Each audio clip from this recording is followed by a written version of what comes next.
Good morning, everyone. Welcome to Catalyst Energies. My name is Dee. Thank you for joining me. I'm so grateful that you're here. This is the new moon transmission. So much new moon action. I had a video posted for the astrology for the whole lunar cycle that's posted on YouTube and BitChute. And today's transmission is going to be all about today, our new moon in Taurus happening at 3 p.m. Eastern Standard Time. So welcome back to my audience, to my listeners and subscribers. Thank you for supporting these channels and this work. Your support truly is the lifeblood of this channel. And if you're new here, welcome. Thanks for stopping by. And if you like this content, if it supports you, you feel inspired by it, you can support this channel and this content and me as a reader and astrologer by interacting in some way with the content. You hit the like button, you subscribe, hit the notification bell, then you know when I upload content.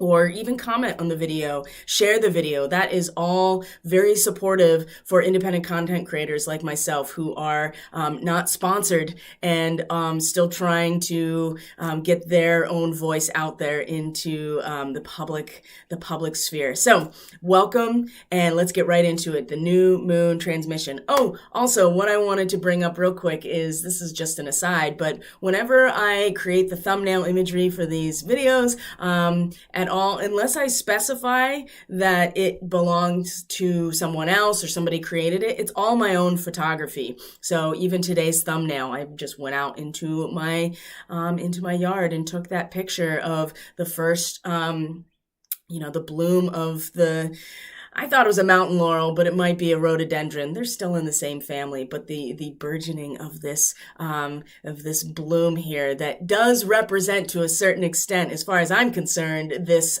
spiritual inspiration that will come in a form of guidance. So, wow, today's new moon is very special. It is in a sextile to Neptune in Pisces. It is in conjunction with Black Moon Lilith in Taurus. We also have Mars involved today, as I talked about in the astrology report. It was in a square to Chiron at the same time that is in a sextile, a 60-degree angle with Uranus in Taurus as well.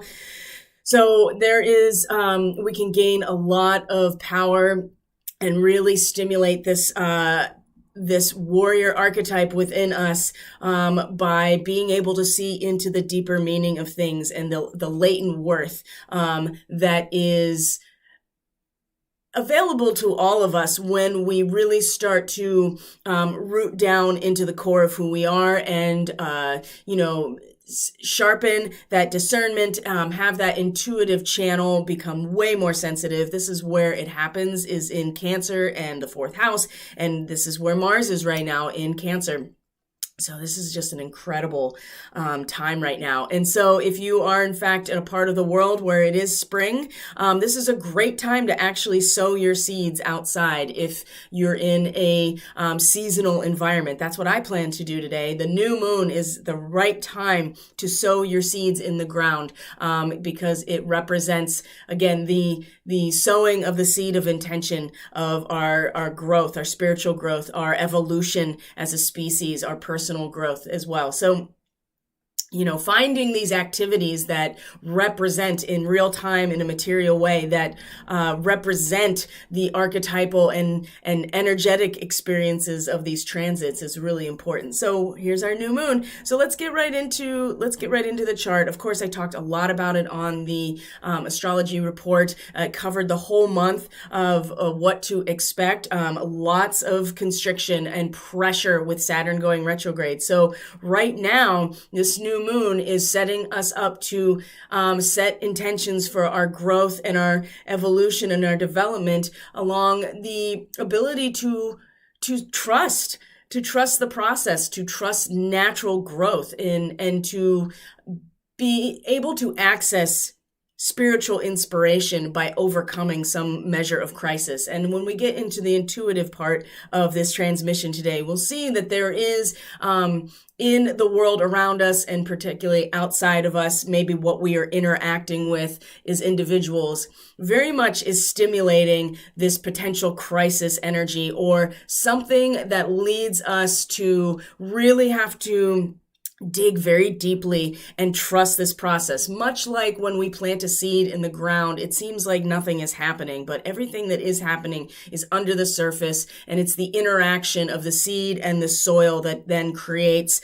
the new life. And as the seed has already cracked open archetypally, with Beltane now having passed, that sprout is still under the surface, but is very much moving up. And when the sun comes into Gemini very, very soon, this is going to be represented in the world outside of us, and as we interact with that energy, the blossoming of our nature that the sun represents coming into Gemini, which is interacting with all of the potential ideas, all of the potential thought forms, all of our potential to manifest that comes with Gemini. So going to be a really interesting month. We have eclipses. I talked all about it in the astrology report. So I would recommend that you take some time to listen to that if that is something that you are interested in, and you can easily get to it from whatever platform you're watching this on, YouTube or BitChute, and Subscribestar.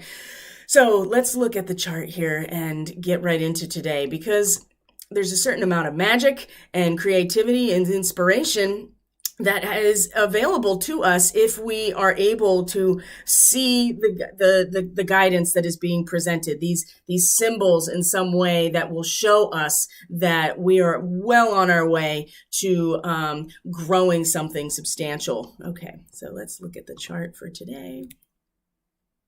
Where are you, chart? All right. There we go. There we go. Here we are with today's chart, the new moon chart. So we're going to look at right this moment, just before we get into, because the new moon is coming in just a number of hours, about 6 hours, 5 hours, 45 minutes from now. So the moon has already passed Uranus. We talked about all of that stuff yesterday. So let's talk about what's happening today. Well, first of all, I mean, the big transit that's happening first and foremost is going to be the new moon. So things are kind of quiet in some ways as we move along today. And if you, let's look at the Schumann real quick. I just want to show you, as I bring it up here, what's going on. So it had been very, very quiet the last 2 days, and now, as you see, it's starting to amp up again. Not nearly as much as it had been, but still, reaching 42 hertz is still a lot higher than 7 or 8 hertz. So we can feel that there is there is more rhythm to tap into. And we're going to see this in the intuitive message, how important this is. And I've talked so much about this, the modulation and the signal that is introduced into our own field as a result of the Earth's electromagnetic field increasing in frequency.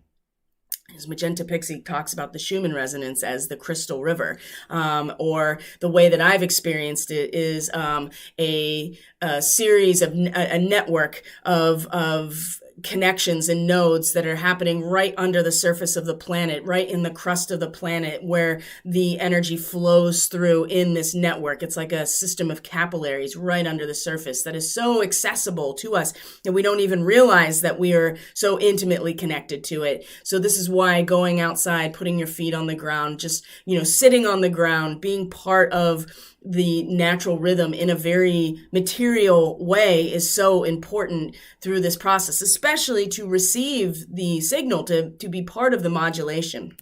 So anyway, I've talked so much about this. I feel like a broken record if I keep going over it, but you never know who's coming around to hang out and engage with this information for the first time, and they might be very curious about. So bear with those who may be new to the concept of the Schumann resonance. So the new moon's coming, the spiritual inspiration that comes from the overcoming of a crisis. It is the white dove over troubled waters, right? The moment where everything that we have invested in this process of growth and the development of consciousness, right? The Aries seed being planted into the Taurus earth, and now really just waiting for the natural process to unfold. We've committed ourselves to this process, and now it's time to commit ourselves to a process of being inspired, right? Really trusting and knowing what is going to be well, we might not know it beforehand, but being prepared to see and to hold space for that indication, right? The indication that we will get, that in fact we are, the land is coming, right? The dove flies by, with the branch in its beak and lets us know that there is land, there is a resolving. And what's very interesting about this degree, before we get into all of the aspects of it, is the rhythm of the cosmic cycles, right? The rhythm of the planet, the rhythm of nature. It reveals itself and its pulse through a living and very concrete, significant sign. And if we face this crisis, whatever it is, either in our personal life, it's something that we are collectively engaged in as well, because really the macro and the micro are inseparable. So even as we are experiencing these aspects out in the world outside of us and in a collective sense, we're also all experiencing it on a personal level somewhere, either in our energetics, in our relationships, in our material world that we're very directly connected to, which is Venus right now in Gemini, that is really starting to feel and be very sensitive to the value of the conversation, of the communication, of the interaction of ideas and thoughts, and the ability to move through the spectrum of this or that, right? The Gemini aspect. So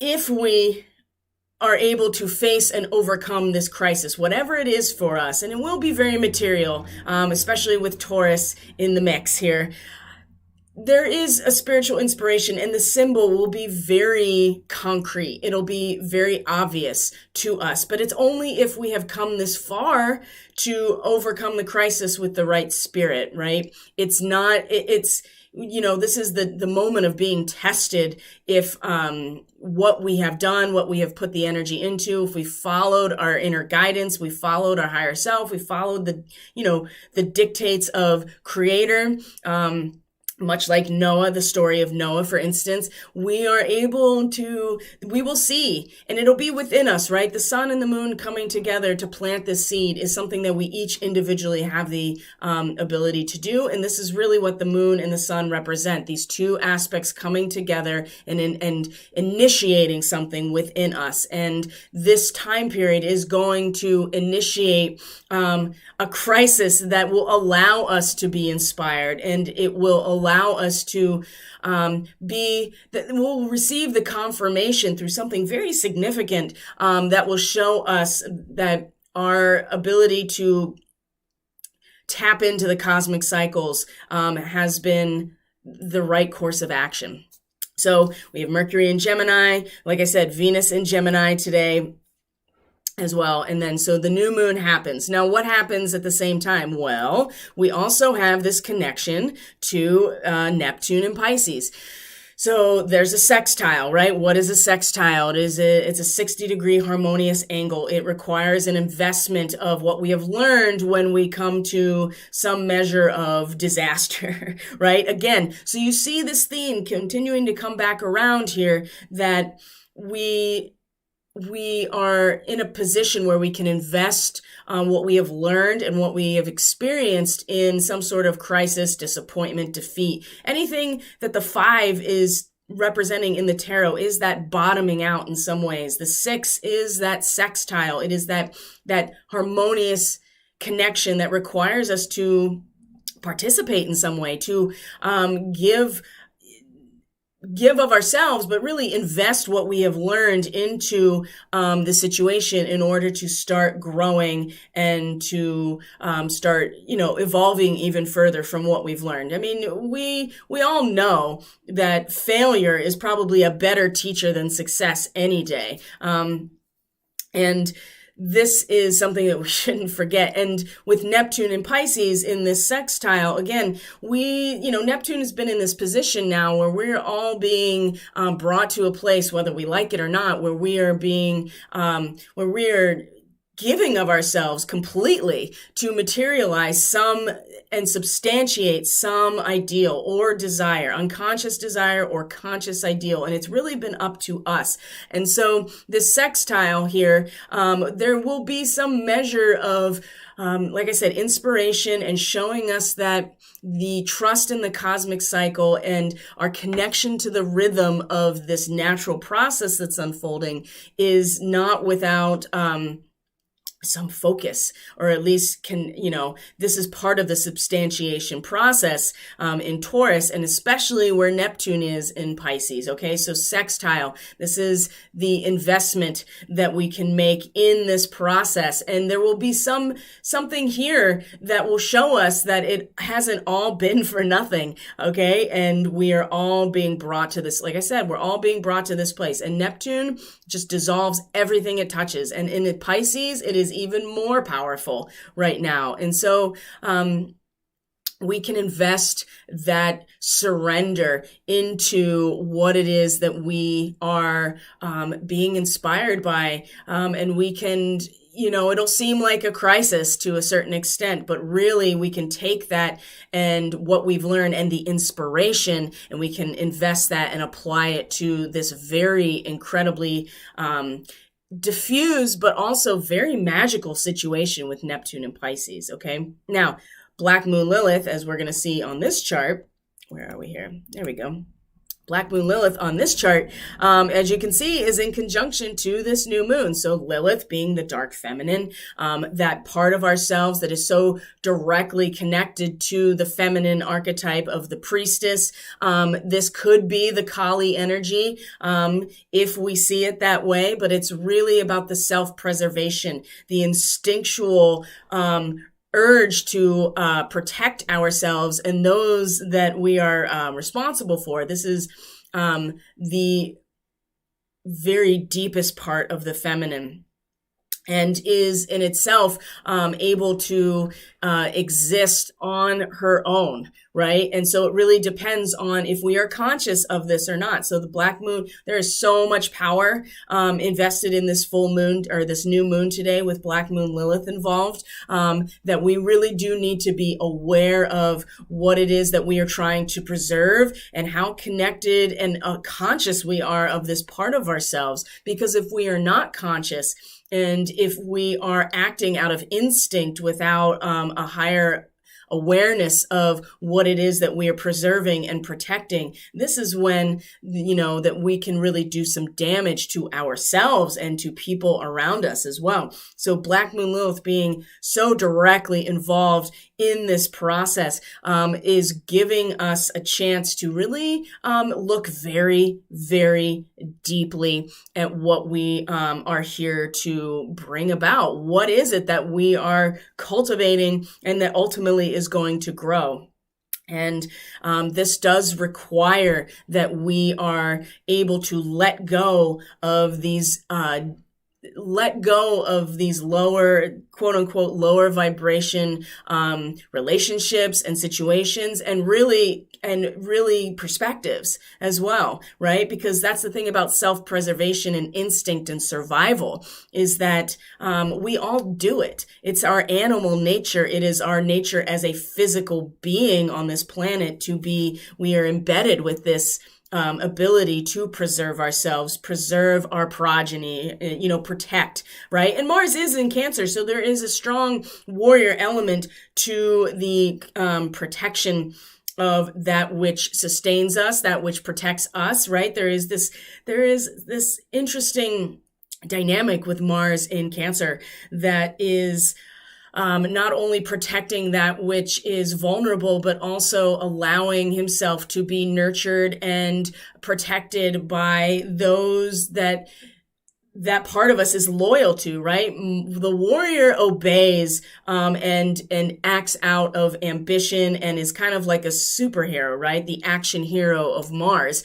But a warrior obeys, right? Is a soldier in some ways, and it obeys its desire and its potency and acts from that. And so in Cancer, it's really allowing itself to be nurtured and protected and give a sense of belonging to something, right? Which is really, Mars is in its fall position here, and so it doesn't have a lot of power, but at the same time, this can be very rejuvenating for this part of ourselves, and we can allow that part of ourselves to not act alone, but to be inspired and protected by that group, that identity, emotional identity, right? The lattice structure of our familial matrix, whatever that means to us, can really nurture, protect, and heal this warrior part of ourselves. So it's okay to take a step back. Now, like I said before, Mars is also in a square to Chiron, is a sextile. And look at how bright this is. A square to Chiron and a sextile to Uranus at the very same time. There is latent worth in situations when we see them from a deeper meaning, and we are able to access deeper meaning from Cancer, because Cancer is the bottom of the chart. It is where we draw our personal power from,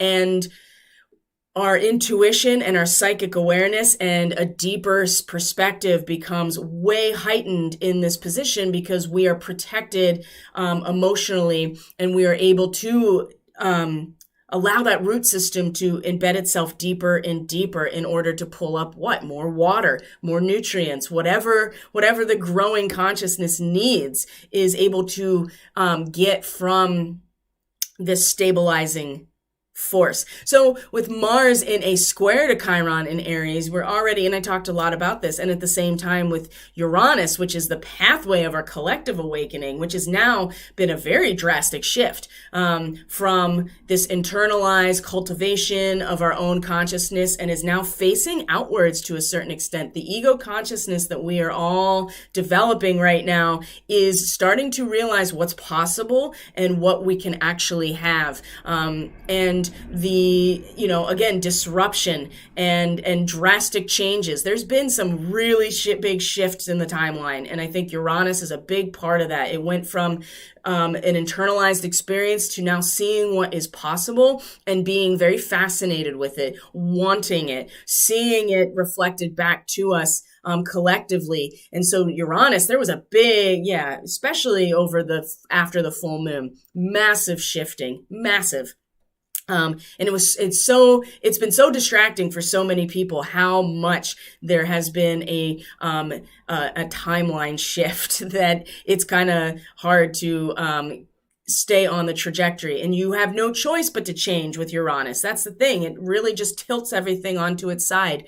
And now we see what's possible for us individually and what we can cultivate individually and collectively. So Mars is very much able to be in this investment relationship, this harmonious relationship with Uranus about the latent meaning in something that's deeper. And Mars has the capacity to really tunnel in because it has all this fire behind him, and he's got courage, and ambition and desire to just act. And so going down deep into this place, and into a situation where it feels like there is no action, it's just revelation, right? Revelation of deeper meaning. Applying this energy to Uranus will really help mitigate, I think, the really strong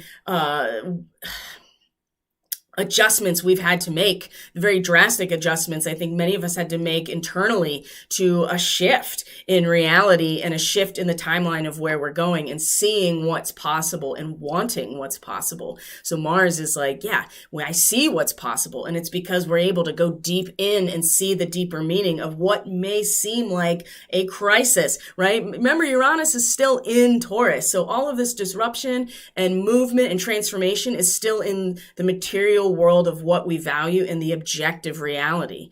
It's very interesting. So the square at the very same time, Chiron is just,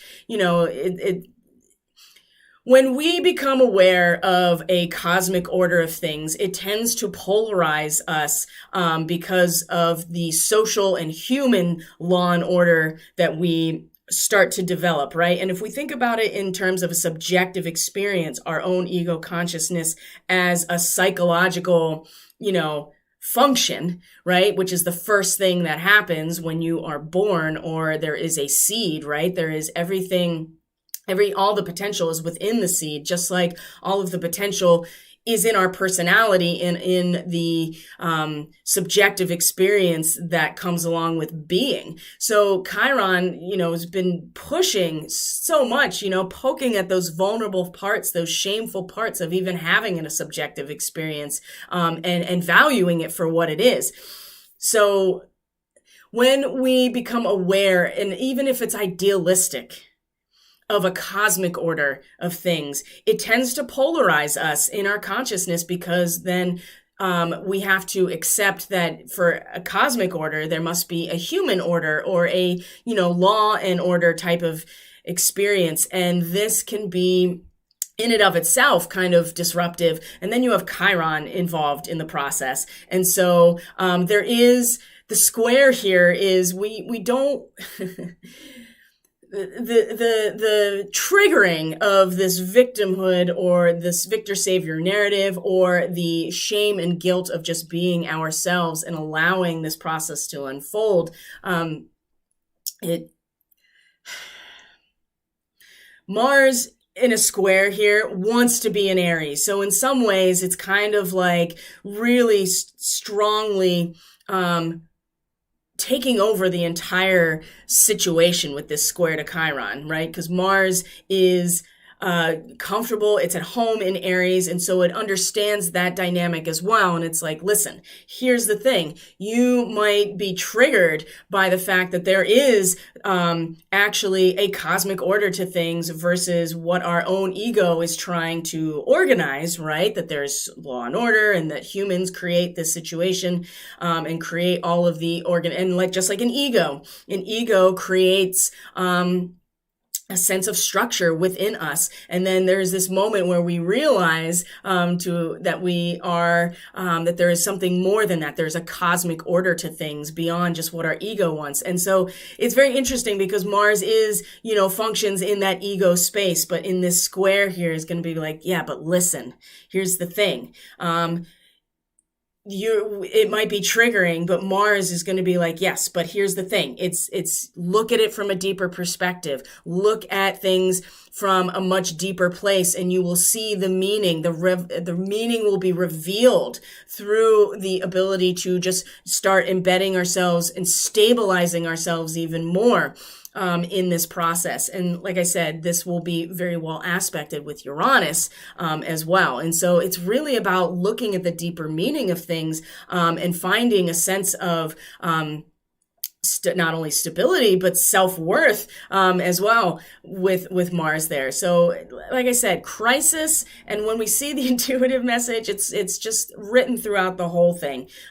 Worry and crisis, and the overcoming it is where we are going to feel the inspiration on a very material level and what we value. It's just that with Black Moon Lilith involved in this process, it is going to really trigger self-preservation in this very deep place that we often don't go into because we don't even realize it exists. And it's important that we recognize that.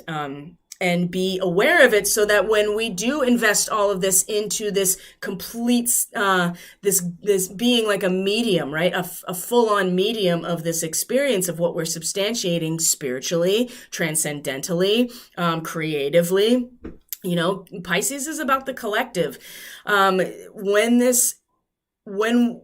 this happens, we want to be conscious of this, so that when we do materialize and surrender this part of ourselves, it is for something that we know exactly what we're doing and why. And sometimes that's not always available to us. And this is going to become way more apparent, I think, at the end of the month, when Mercury actually stations retrograde after the full moon lunar eclipse. So this is something to consider now, because as the month rolls on, it's going to be harder and harder and harder, I think, and it's going to be much more disruptive. This lunar eclipse is really going to create a very distinct shadow over how we can use our ambition to actually find some group solidarity.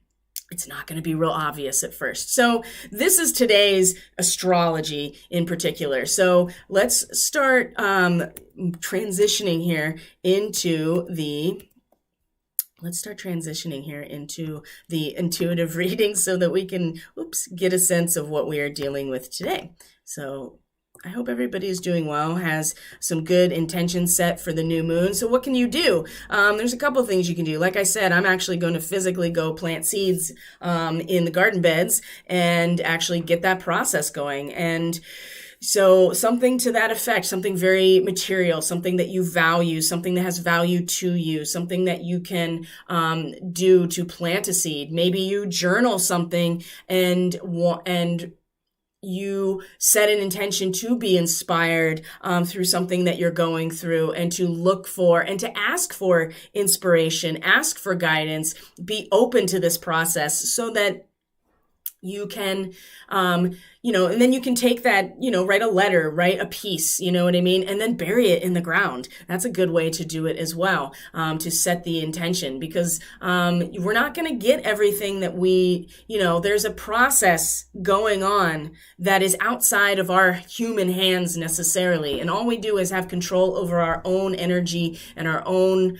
ability to create and cultivate from within, which was the last lunar cycle, right? Everything that we are able to create is all within us. And so we've already set that intention, and that seed is growing, and the aspect that represents, the growing consciousness came along with Beltane as something cracked open and released, and now something new is coming, and we haven't seen it yet. So now let's look at this.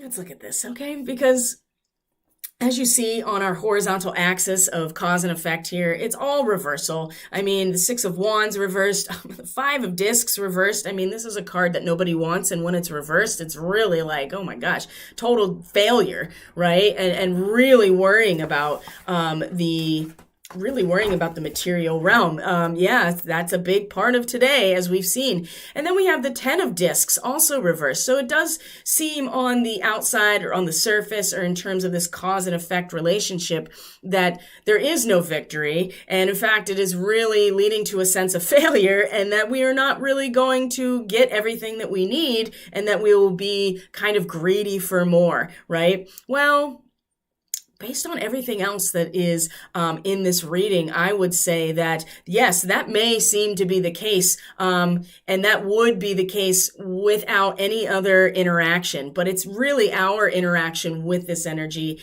that determines how we experience it. And this is very much spelled out in this reading today. So let's start with the Six of Wands, the victory, right? The Jupiter in Leo, right? The leader in the leader, the very regal and sovereign type of energy. And remember, we can't separate all of these polar aspects. So Leo and Aquarius, understanding them, you have to understand both of them to understand either of them.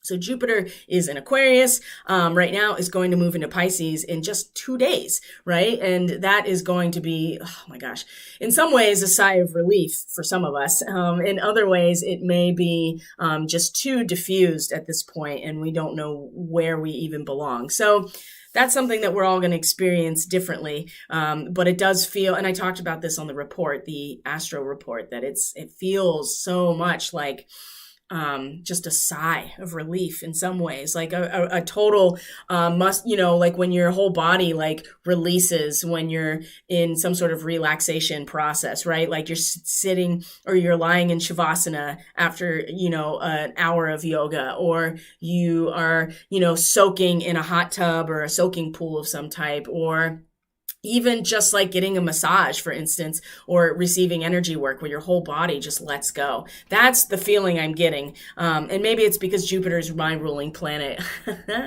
going, and it's in my first house. So going from Aquarius to Pisces is kind of like, I can just like be myself.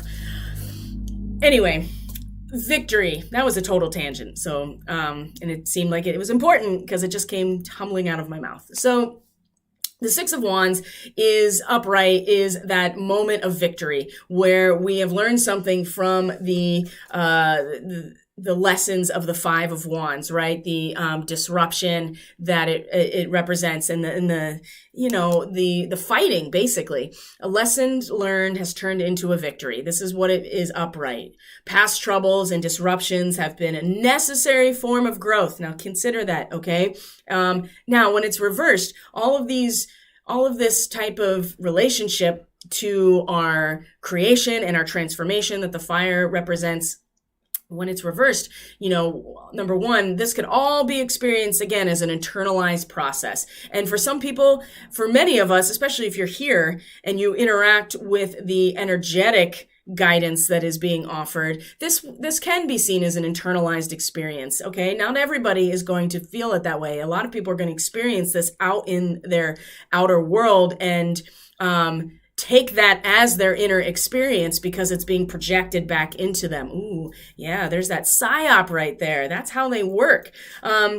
So reversal, just very simply, can be vanity or recklessness, right? You're not learning anything. You're just kind of flailing around. Insolence, right? Being rude and reckless and very, very egotistical, especially with Leo and Jupiter in reverse position. This is a lot of vanity and recklessness that could be coming into the moment. And some people, like I said, they're going to experience this as how they feel or how they are experiencing life because it's something that's outside, and they just take that as, oh, this is how I feel too, or how I should feel. But many of us are going to see that the vanity, the recklessness, the aspects that this card represents in a reversal are really going to lead into a place of total failure as well. But we can also learn from this and feel what it's like to have this experience internally in order to learn from it. So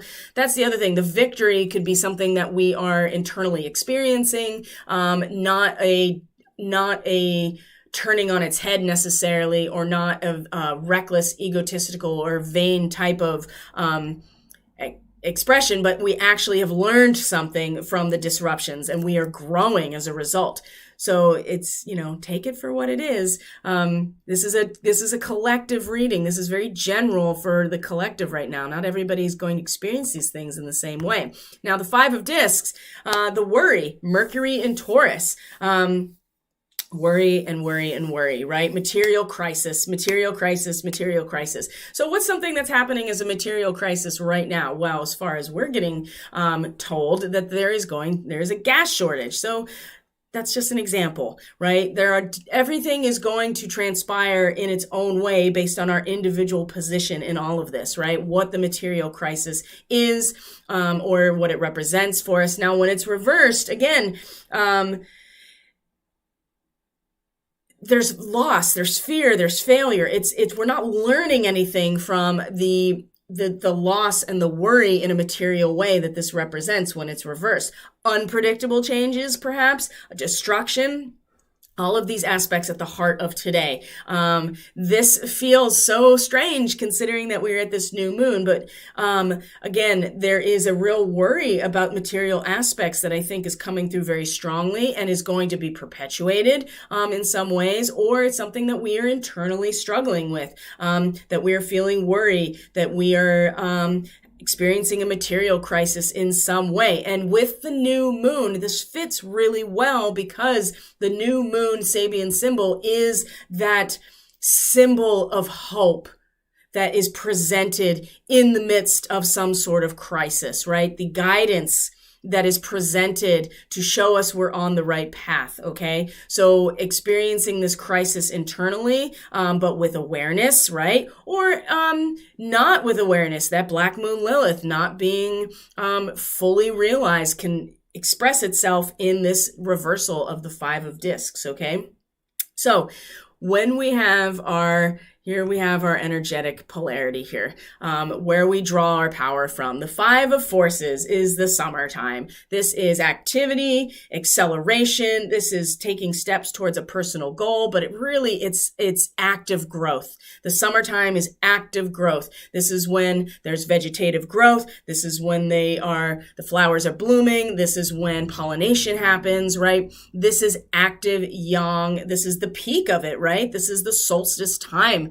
That is the peak of this summer. The beginning of the summer really is the solstice. So it's the peak of light in the northern hemisphere, well, in both hemispheres, whenever it is summer. This is the peak, right? This is the peak of growth. And so where we can really draw our power from right now is this awareness of a time of peak growth and activity. We don't see it yet.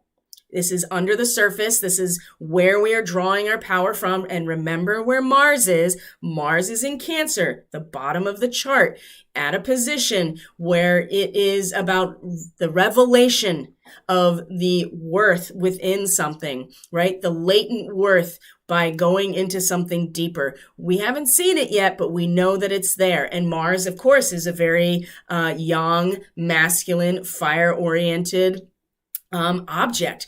So we have this ability now to ground down in some ways, to root ourselves, and to subconsciously cultivate this really strong period of growth, the summertime, okay? And when we look at the guidance, you're already seeing it. We got the grouse, so we got natural rhythm, and we have the 2 of keys, the treasure, right? That the idea is that there has been a disruption.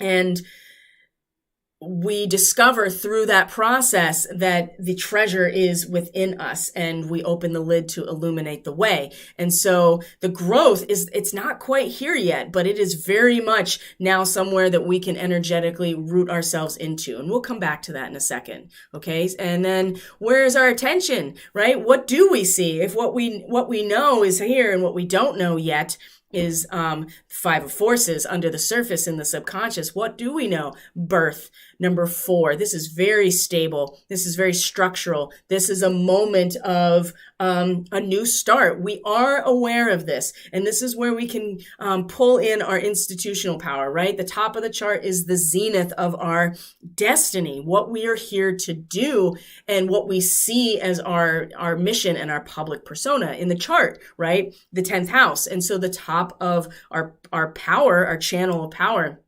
is with this new moon, birth. And this is not new. I mean, it doesn't take much to, look at a bunch of different astrology, astrologers and their content. Everybody's kind of got the same thing. This birth of a new, the renewal, the rebirth, dreams coming true. All of this energy is here, and it's at the top of our awareness. Time for a new start. Old phase is passing away, right? There may be some labor involved, okay? There needs to be work. And with the 5 of forces, the yang energy that is really at the energetic root of all of this, the growth, that there is growth there during that period. It does take some work for the plant to grow, for the life to grow, and to blossom, right? The flower does blossom. That is actual, physical things that happen. But this is really suggesting here that this is about fertility. This is about motherhood. This is about sensuality. This is about Venus, right? She represents these aspects.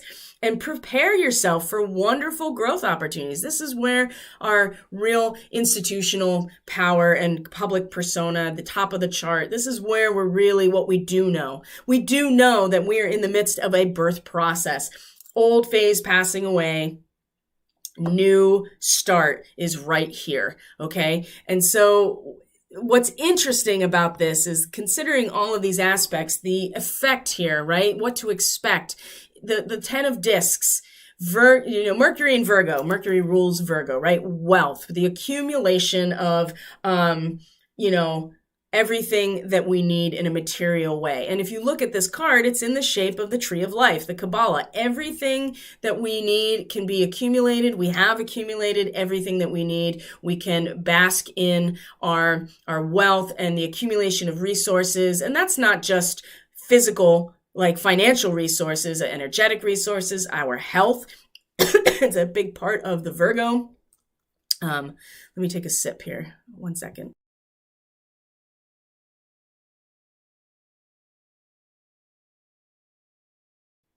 Okay, thank you for bearing with me here. So we are looking at this card in its upright position. And so when we look at it reversed, right, we have, blinded by our wealth, a laziness perhaps, like being greedy for more, but not really doing anything about it. But we are talking about the end of a cycle. Okay, so that's something else to consider as well. The end of a cycle does set the stage for something new. And the birth at the top of our awareness, there is a letting go, right? An old phase that is passing away and the birth of something new. And so even at this reversal, right, we're letting go. We're letting the cycle in a material way unfold very naturally, and allowing ourselves to let go of what we've cultivated as well. So that's another interesting way to look at this, is the release of everything that we have accumulated through the course of our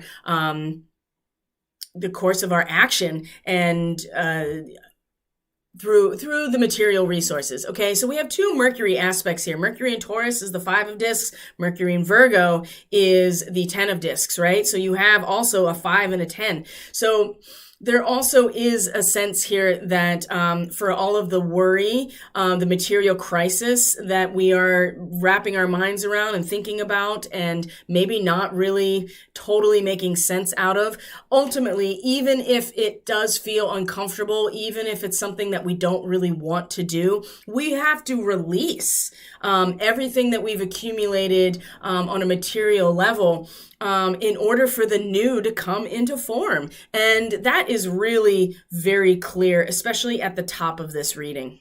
So let's look, let's start there actually, in terms of the guidance. So the first thing I want to point out is the initiation and the Count Saint Germain. Okay, so for all of the different things that are related to Saint Germain and who he was and who he wasn't and what he represents, the real aspect of this card is a spiritual initiation into the next stage of our evolution. Okay, and when this happens, as you see, these 4 individuals are standing in front of Saint Germain. He's got the violet flame, right? We are looking at the crown chakra opening up and these individuals being initiated into this next phase of their development and evolution. And this does mean letting go of lower vibration stuff, okay? Maybe letting go of the worry that is central to what's going on, being willing to release everything that has accumulated so far in order for the cycle to begin again.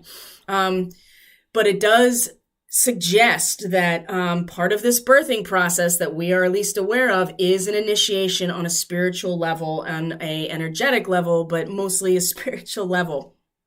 This is at a time of enormous uplifting, and with the birth involved in the process, this guidance here is letting us know that what's coming in to form and what's coming in as a new form with this birth is no less than our full initiation. Okay. And so with the unicorn involved in this process, and this has come out already a couple times. So let's move ourselves back to creative, imaginative, magical side through artistic expression. That is the Pisces archetype. Okay.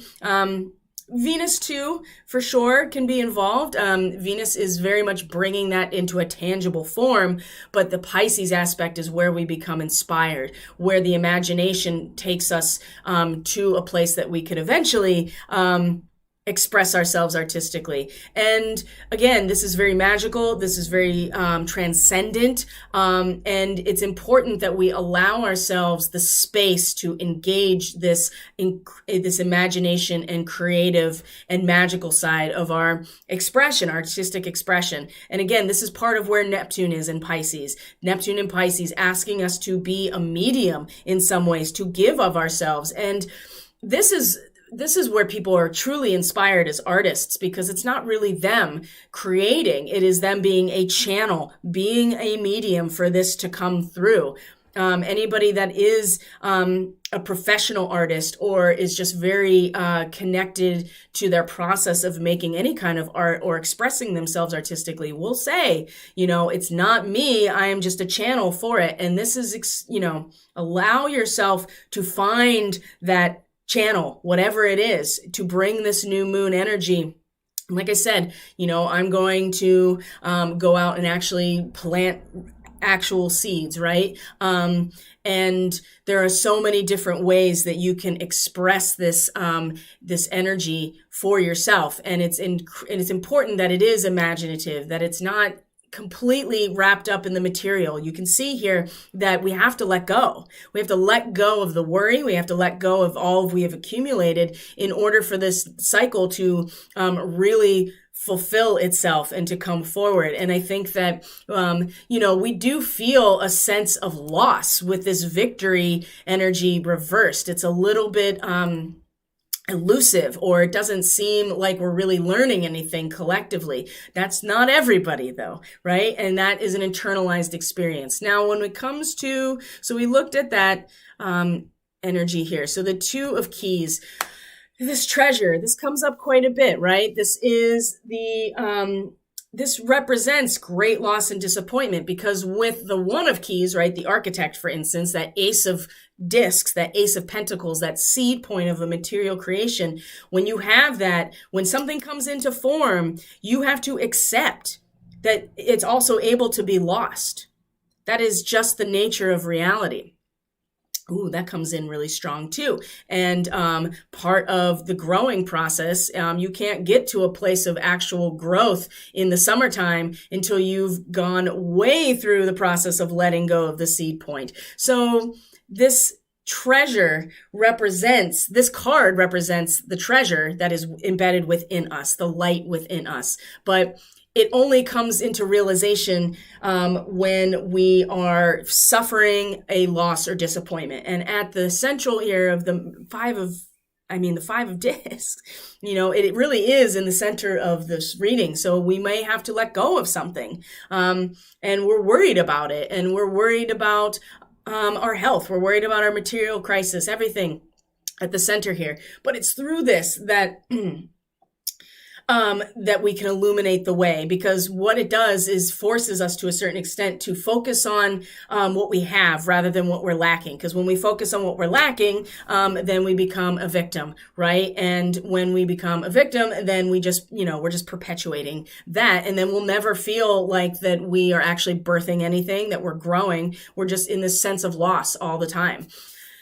So when it comes to this growth, the Five of Forces, the aspect that we can really root ourselves into and draw personal power from this growth that we don't quite see yet, but it's there, right? Remember, when things manifest in material reality, they have already been realized energetically. The template is in place and has already been activated. By the time it's manifesting, just like with your physical health, the template energetically is way activated. It's already there. And by the time it manifests physically, it's already energetically been in place. So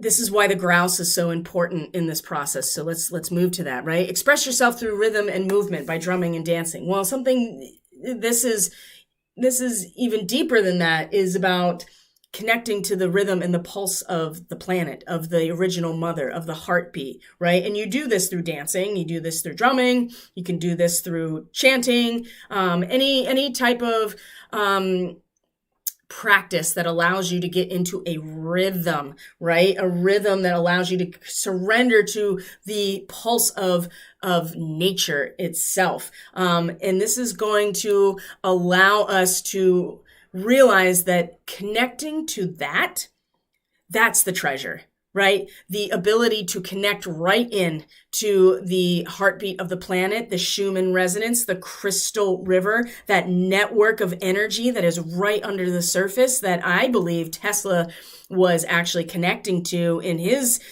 research in Colorado Springs, the electricity that is pervasive in the crust of the planet that then puts off an electromagnetic field. But there is a pulse. There is a pulse. And when you connect to the pulse, when you connect to the rhythm of the planet, right? That's a very Pleiadian aspect. When you do this, you realize that that is the treasure.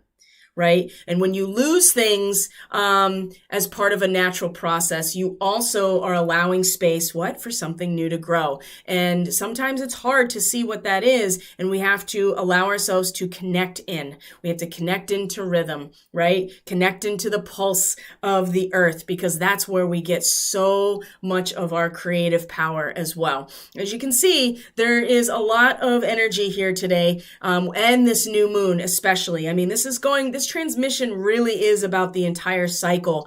And this reading is really about the entire cycle, that at the heart of it, there is a sense of worry and material crisis. But that's what this new moon is all about, is that we set the stage for this, knowing that if we approach this in a very spiritual way and knowing that it's part of our growth and that something new is coming, we will in some way receive the guidance that is the guidance that will be irrefutable to us, but it will require that we see it for what it is and not get lost in the fact that we're not getting what we think we need. We always get what we need. And if we connect more into and surrender to the pulse and the rhythm of the planet, of nature herself, then we will be much more, and to source, right? These are interchangeable to a certain extent. I mean, the creator, whatever that is, created this planet. And so provided the framework for us to have a direct connection through our connection to the mother, through Gaia, through nature, the divine feminine, okay? It's going to be enormously uplifting if we see it that way. And we will be able to let go of everything that has culminated, despite the fact that we may feel like it's a failure. We may feel like that we are losing something or just worried about it, but we are able to let go of it, what's not serving us anymore, and uplift ourselves collectively and individually into the next stage. So this whole lunar cycle is really going to be about this dynamic. So, the takeaway here is, again, get connected to the natural rhythm, whatever you got to do, because that's the real treasure within you for growth and, sustainability to a certain extent, right? And letting go of everything has its place and purpose, and every cycle begins and then ends, and we have to accept that, and know that we are infinite because we are part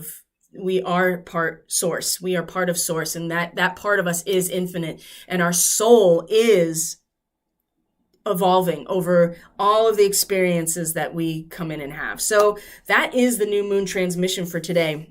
It feels very powerful. I'm so honored to be able to share it with you. Thank you so much for being here. If you are interested in a reading or understanding your starseed origins or your mission, how all of this, especially I have a service that is about the lunar transit, and it just gives you an idea of what to expect over the lunar month with your personal chart. And so that's actually very it's only $66. So that is a more affordable option if you're looking at like the short term. And a lot of times these readings expand because I start channeling and things come through that are needed in that moment. So that's an option, and you can connect to that through Catalyst Energies in the description box below. You can find Catalyst Energies on Facebook and Telegram, also in the description box below. Thank you guys so much. I love you. Have a great new moon. I'd love to hear from you in the comments to how you are initiating this new moon cycle. And on Telegram, there's a chat function. We can have conversations there about how everybody is engaging with their new moon practices. And yeah, I'll be here tomorrow for the Daily Medicine transmission as always. So I thank you, and I'll see you tomorrow. Bye.